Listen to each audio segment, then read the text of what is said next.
If you're meeting your love for the first time because you've been in a long distance relationship, then you'll want to watch this video because there are a couple of things that you need to make sure are in place before you actually do meet them.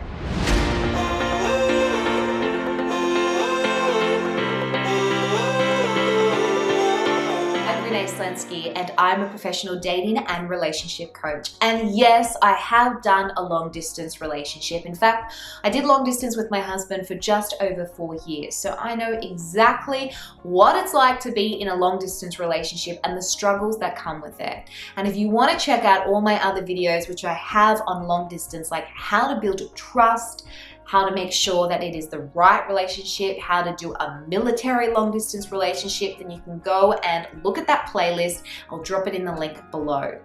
Now, what I want to talk about in this video to my long distance girls and guys out there is what do you do? What do you need to have in place when you're meeting each other for the very first time? Now, before I do that, don't forget to subscribe, give me a thumbs up, and drop a thanks Renee in the comments down below if this video helps you. Okay, the first thing is this. I suggest meeting in a public place. Now, depending what type of long distance relationship you have, whether you've been doing lots of video calls with each other, which hopefully you would have before you've actually met in person, to actually make sure that you're not being catfished and that they are who they say they are, and you can kind of pick up on the energy from that video. And whether you've been doing that for several months or a couple of weeks, either way, it is ideal to have your first meeting in a public place. And the reason for that is this. Number one, for safety. You want to make sure that if this is the first time that you're meeting this person, that there are other people around you, so that just in case you don't feel right with them or you feel like something's off, you're not in a situation that could actually put you in danger. And I say this not because I want you to be scared, but because this could be a reality and I just want you to be prepared. The other reason why you want to meet in a public place is that it actually helps things start off a little bit casual. If you go straight into meeting him at his house or him meeting you at your house, that is very familiar territory and intimate territory that still needs to be earned. Now, I know you're thinking in your head, yeah, but we've been chatting to each other for weeks or months and we've been videoing and maybe you've even had video sex or whatever.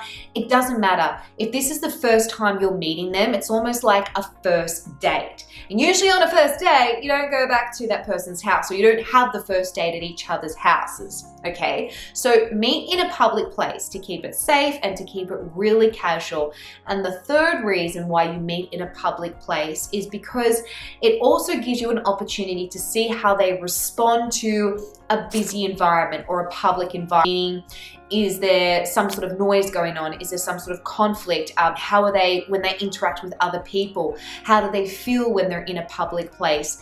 Remember, dating someone is about observing them in different environments to be able to start to piece together their character so that you can be aware of who you're actually attaching yourself to. Number two, you're not going to like this, but I'm going to say it anyway. If you're meeting someone for the very first time, sleep in separate rooms. I know you've probably got chemistry going everywhere and you're really crazy about each other and you've like shared your kiss already and it's going to get all hot and heavy. But can I really suggest, if you can, try, hold off intimacy for a bit and sleep in separate bedrooms. And don't tell me that, yeah, we're not going to sleep with each other and then sleep in the same bed and say that you're not going to do anything. It's just way too tempting. Remove the temptation and sleep in separate rooms. What that does is, again, it keeps things at a level where you're able to get to date each other without getting attached physically too soon, which then clouds emotions and things like that. And you're able to get to know who this person is when they aren't having what they want. You want to make sure that they haven't said, yeah, come and spend time with me, and then you have sex with them and then all of a sudden they disappear and they don't want to work on a long distance relationship, okay? So if you can delay the sex part and delay the intimacy part, it will help you work out how serious they are about making it work and will give you a better opportunity to once again assess their character, assess who they are without the complication of all those pheromones that get in between when you do sleep with someone. 3 is this: stick to dating each other, and that means sharing experiences. Up until this point, you've only really shared video experiences or phone calls. You haven't actually done something together. And the best part about dating is actually doing stuff with that person in person. And now you have the opportunity to do that. So organize some things to do with each other, whether that is going out for breakfast and lunch, whether it is adventures that you can do together, rock climbing, kayaking, skiing, paintballing, doing a wine and cheese tour. I don't know what it is that you're into. It really depends. Maybe go and see in a band or an art gallery. Do some experiences together as if you were having a normal relationship where you would be dating each other every single week. Number 4, I want to say this because I've experienced it. I once, or twice I did it. I flew to another state to meet a guy, and it just was like the attraction was just not there when I actually met them. And I know that it's happened to a couple of clients as mine as well, where they've flown to another country to finally meet the person that they've been talking to.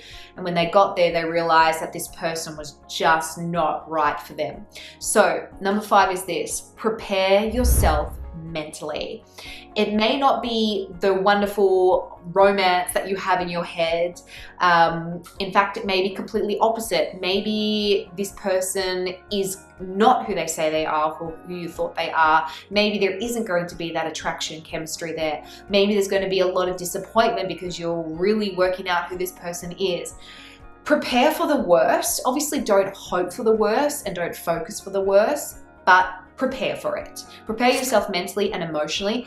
This is why I also say don't get intimate too soon, because if you get intimate and then you have that attachment with each other, it's going to make you feel obligated to try and make it work when maybe it doesn't feel right, or obligated to keep being intimate with them when you know it's not going to go anywhere.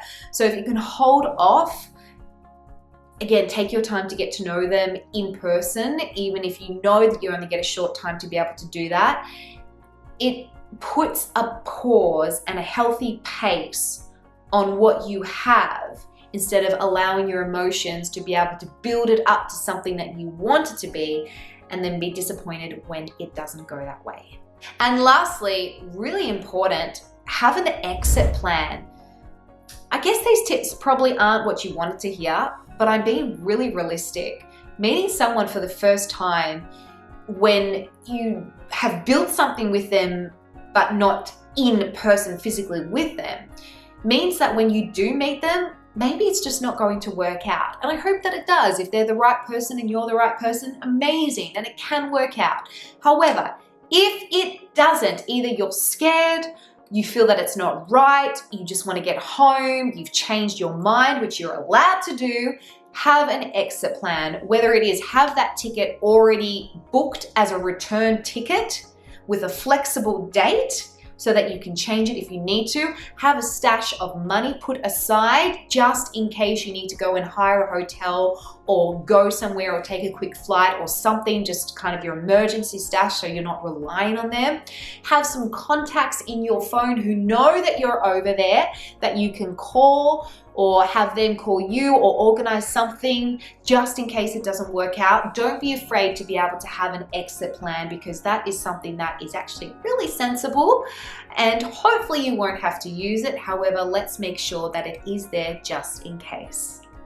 Well, girls and guys, I hope that this video has helped you. If it has, let me know down below. Let me know if there's another type of long distance relationship video you want me to do. Don't forget to subscribe. I'm gonna drink some water, and I'll see you guys next time. Bye for now.